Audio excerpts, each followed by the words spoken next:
बहन भाइयों को नमस्कार। आज की हमारी वार्ता का मुद्दा है मोसाद की रिपोर्ट। किस पे? हिंडनबर्ग की रिपोर्ट के ऊपर और उसकी एक्टिविटीज़ के ऊपर। भाइयों, हम सभी जानते हैं कि 2023 का टाइम रहा होगा, 22-23 का, 22 के एंडिंग और 23 की शुरुआत, जब एक हिंडनबर्ग रिपोर्ट आई थी। हिंडनबर्ग एक शॉर्ट सेलिंग फर्म है। वो उत्पाद करना उसका काम था और दूसरे देशों के आर्थिक हितों को नुकसान पहुंचाना और उसमें से अपना फ़ायदा कमाना। तो हिंडनबर्ग की एक रिपोर्ट आई जिसमें अडानी को टारगेट किया गया। और इसी दौरान पहले हम इसी रिपोर्ट को ले लें कि इस रिपोर्ट के आने के बाद राहुल गांधी और कांग्रेस पार्टी सारी उस पर टूट पड़ी और अडानी और मोदी जी पे ये लगातार हमले करते रहे। और उस रिपोर्ट के आने के बाद कोई 2.5 लाख करोड़ रुपए का अडानी ग्रुप को नुकसान भी हुआ। शेयर मार्केट क्रैश कर गए और काफ़ी नुकसान वैसे भी देश की इमेज और देश के जो मार्केट्स हैं उनमें हुआ। इसके बाद इसी दौरान जो है अडानी की हाइफा पोर्ट को लेकर के एक एग्रीमेंट होना था नेतन्याहू जी से। तो नेतन्याहू जी ने कहा भी ये तो फर्म दागी हो गई है और इसकी बिना जांच के हम इसको कैसे दे देंगे, इससे तो हमारे देश की भी प्रतिष्ठा पे और हमारे पे भी बुरा असर पड़ेगा। तो नेतन्याहू जी ने एक ऑपरेशन जेपलिन नाम से शुरुआत करवाई मोसाद के द्वारा। मोसाद ने जो गांधी फैमिली की बहुत नज़दीकी हैं, इंडियन ओवरसीज़ कांग्रेस के चीफ हैं, कौन? सत्यनारायण गंगाराम बढ़ई उर्फ सैम पिट्रोडा, जिसे मैं जबरू कहता रहा हूँ। तो जबरू जी महाराज जो है, ये जबरू जी महाराज के जो खुद के घर के जो कंप्यूटर के जो सर्वर वगैरह थे उसको हैक किया मोसाद ने। और मोसाद खुद ये मान रही है कि हाँ मैंने हैक किया है।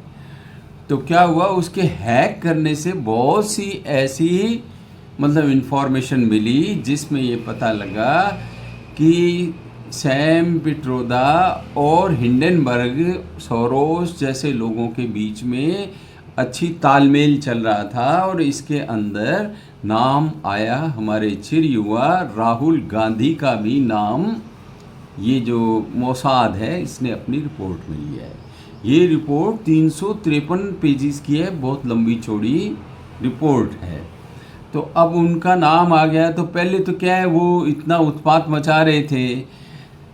नेतन्याहू जी ने कहा भी इसको देखें तो सही, इसके पीछे मोटिव क्या है, क्यों ये रिपोर्ट आई है।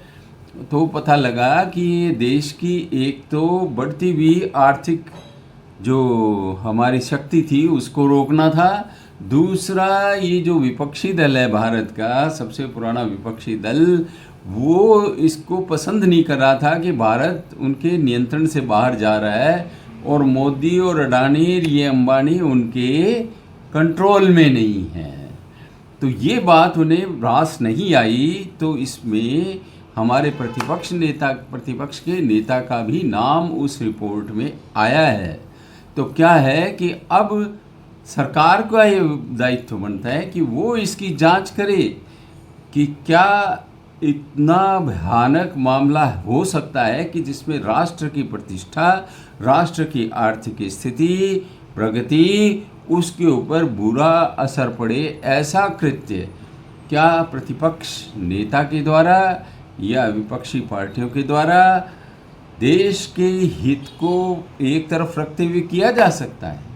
मान लीजिए कि प्रजातंत्र में विचारों का मतभेद हो सकता है और अपने राजनीतिक स्वार्थ भी हो सकते हैं, लेकिन उसकी पूर्ति के लिए इस स्तर तक जा कर के कि कोई विदेशी शॉर्ट सेलिंग फर्म हिंडनबर्ग से रिपोर्ट जारी होना, और उसमें इंडियन ओवरसीज़ कांग्रेस के चीफ का राहुल गांधी जी का नाम आना, जो कि मोसाद की रिपोर्ट में है, तो क्या ये देश हित में माना जाएगा?